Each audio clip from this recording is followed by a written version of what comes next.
Hey, it's Wednesday in the Arena with Dr. Pamela, and I'm Dr. Pamela. Welcome to my private arena. Come on in. Hey, for those of you who don't know me, I have an equine wisdom and wellness coaching program where I teach beyond horse training and bodywork techniques and help people build their whole horse toolbox. And today I want to talk to you about 3 tips for healthy horse hooves. And the reason this is coming up for me is because I happen to have a couple horses come up a little sore-footed this last weekend. And that can be scary sometimes, right? Like the first thing that goes through our minds is, laminitis, don't founder, please don't rotate, right? It can be a little scary. And I really was like, I'm okay. I got the tools in my toolbox to handle this. And I knew exactly what's going on. And the first thing I did was run a PEC assessment on the 2 geldings that came up sore. And it was exactly what I knew it was because they've been spraying a lot of chemicals in the area. It's farming season. Everybody's spraying the fields, and horses detox through their feet. So it did not surprise me that these 2 horses came up a little bit tender-footed after being exposed to excess toxins, right? They're probably just detoxing right now. And the sore feet is a symptom of that. So my 3 tips that I want to share with you about healthy hooves, why I'm not freaking out about having tender-footed horses right now. And the first is because I know that they have balanced feet. They're barefoot, so I don't have any metal shoes on them masking anything.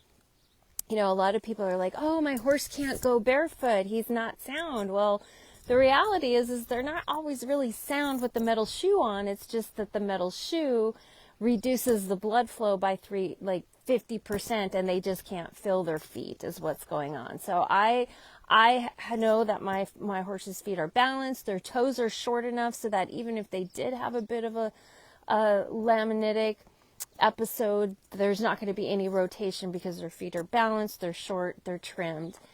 And the second part is nutrition.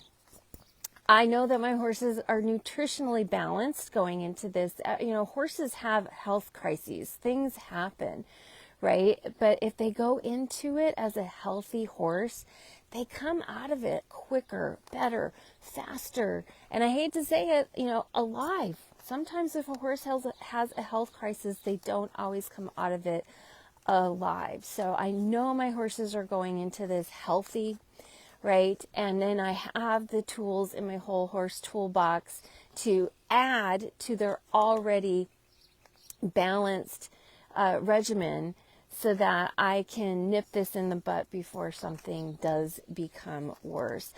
And the third thing, drum roll please, is movement.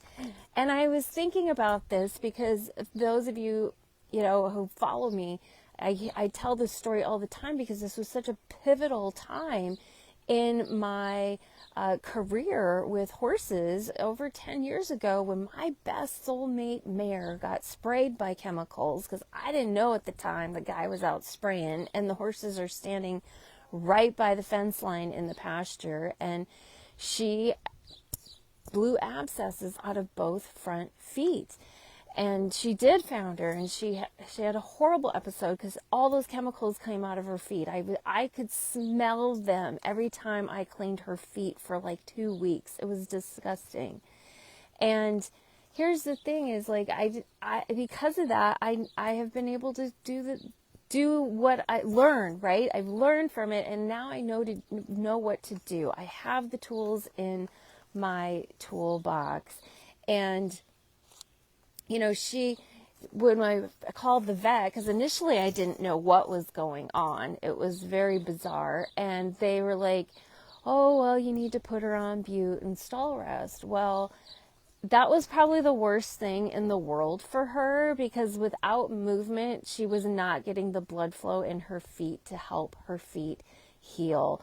And the Butte gave her secondary issues because then she went into major kidney stress, lost a ton of weight. So then I was having to deal with kidney stress issues on top of everything else. And for those of you who don't know, in Chinese medicine, the kidneys are related to the feet. So movement is my top probably my number one thing, but it's in my top 3 for sure.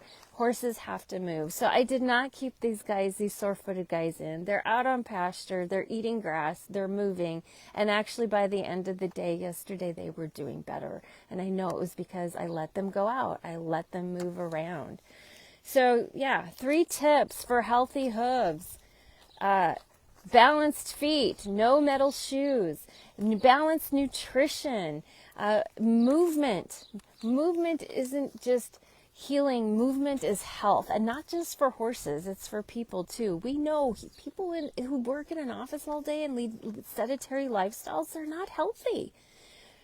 So those are my top 3, and as always, I always give a bonus, and my bonus is to have, your whole horse toolbox. Have the tools so you know what you need. Every horse is different. So when I do my PEC assessments, what the older gelding tested for in the assessment to help support him through this was different from what the other gelding tested for. So it's never a one size fits all.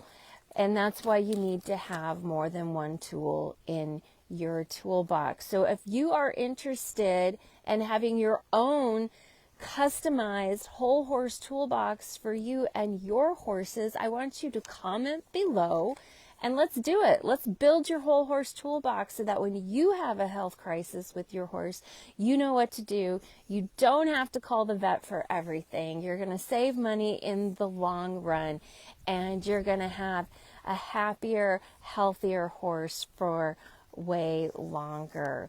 So there you have it, folks. Until next week, Wednesday, noon Central, enjoy your horse.